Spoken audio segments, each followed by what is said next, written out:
Pernah merasa bingung apakah kamu benar-benar butuh hiburan atau hanya sekadar ingin lari dari sepi? Tentu saja, scrolling media sosial atau binge-watching bisa terasa menyenangkan. Tapi seringkali kita tidak sadar kalau kita justru menggunakan itu sebagai pelarian dari perasaan lain yang lebih dalam. Di saat-saat ketika kesepian menyapa, kita cenderung memilih jalan pintas, seperti menonton film atau main game. Namun, saat refleksi datang, kita mungkin merasa kosong dan tidak puas. Mari kita gali lebih dalam, mulai dari kebiasaan kita dalam menggunakan hiburan sampai dampak jangka panjangnya terhadap diri kita.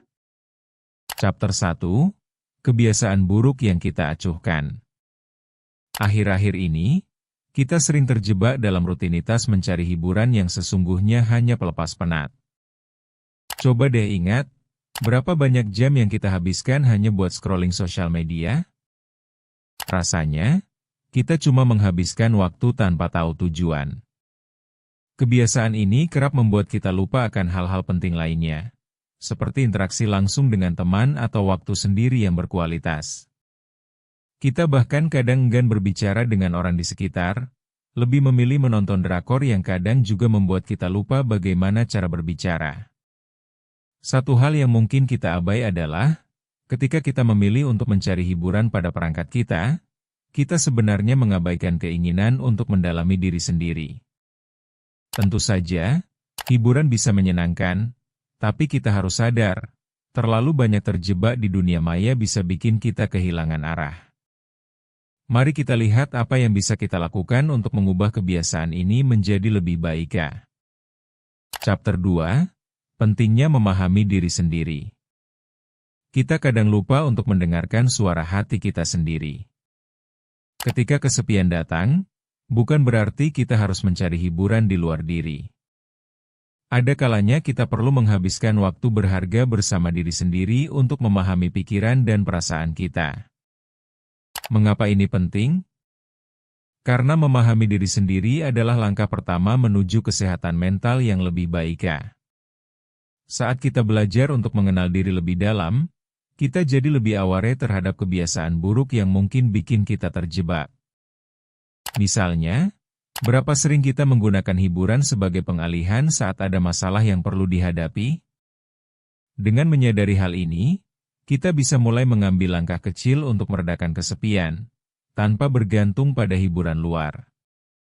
Memahami diri sendiri juga bisa membantu kita mengenali apa yang kita butuhkan dan inginkan dalam hidup, alih-alih sekadar mengikuti arus dan terjebak dalam rutinitas yang monoton. Chapter 3, Dampak buruk dari pelarian. Saat kita terus-terusan mencari hiburan sebagai pelarian, dampak negatifnya bisa mengintai. Tak jarang, kesenangan sementara itu justru memicu rasa bersalah yang lebih dalam. Kita jadi terjebak dalam siklus yang sulit diputus, merasa tidak produktif dan terasing dari diri sendiri. Kita juga bisa mengalami dampak sosial, seperti menjauh dari pertemanan yang tadinya dekat. Idealnya, setiap aktivitas harus punya tujuan. Misalnya, jika kita menonton film, cobalah pilih film yang membuat kita belajar atau bertumbuh, bukan sekadar menunggu waktu habis. Terkadang, dengan menjadikan hiburan sebagai sarana, kita bisa mengubah pandangan dan mendekatkan diri pada diri sendiri tanpa merasa kehilangan arah. Lalu, coba renungkan, apakah hiburan yang kita pilih benar-benar memberi nilai positif, atau sekadar menambah entry dalam daftar tontonan kita yang tidak akan pernah kita ingat? Chapter 4, Teori Keterikatan oleh John Bowlby. Seorang ahli psikologi, John Bowlby, mengemukakan teori keterikatan yang menunjukkan bahwa hubungan kita dengan orang lain sangat memengaruhi kesejahteraan emosional kita. Dalam keadaan kesepian, kita seringkali menciptakan keterikatan dengan aktivitas yang tidak selalu bermanfaat. Teori ini menjelaskan betapa pentingnya dukungan sosial dan hubungan nyata dalam mengatasi kesepian. Ketika kita menyadari bahwa kita membutuhkan orang lain, kita dapat berusaha untuk mencari cara menghubungkan diri secara lebih nyata, bukan sekadar mengandalkan hiburan. Misalnya, Kesempatan berbagi cerita dengan teman bisa menjadi terapi yang jauh lebih bermanfaat dibanding membuang waktu dengan menatap layar. Ini juga mengingatkan kita bahwa berinteraksi dengan orang lain memberi kita kenyamanan yang tidak bisa didapat dari hanya sekadar menonton tayangan di televisi.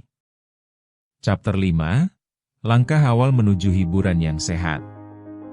Setelah memahami perbedaan antara hiburan dan pelarian, langkah selanjutnya adalah mulai bertransformasi. Pertama, catat waktu yang kamu habiskan untuk hiburan baik secara aktif maupun pasif. Kedua, pilih satu aktivitas baru yang membuatmu nyaman. Apakah itu berkumpul dengan teman atau melakukan hobi yang sudah lama ditinggalkan. Ketiga, cobalah untuk lebih produktif dengan merencanakan waktu lebih untuk diri sendiri. Dengan melakukan langkah-langkah kecil ini, kita akan lebih mampu mengendalikan diri dan menghindari pelarian yang merugikan.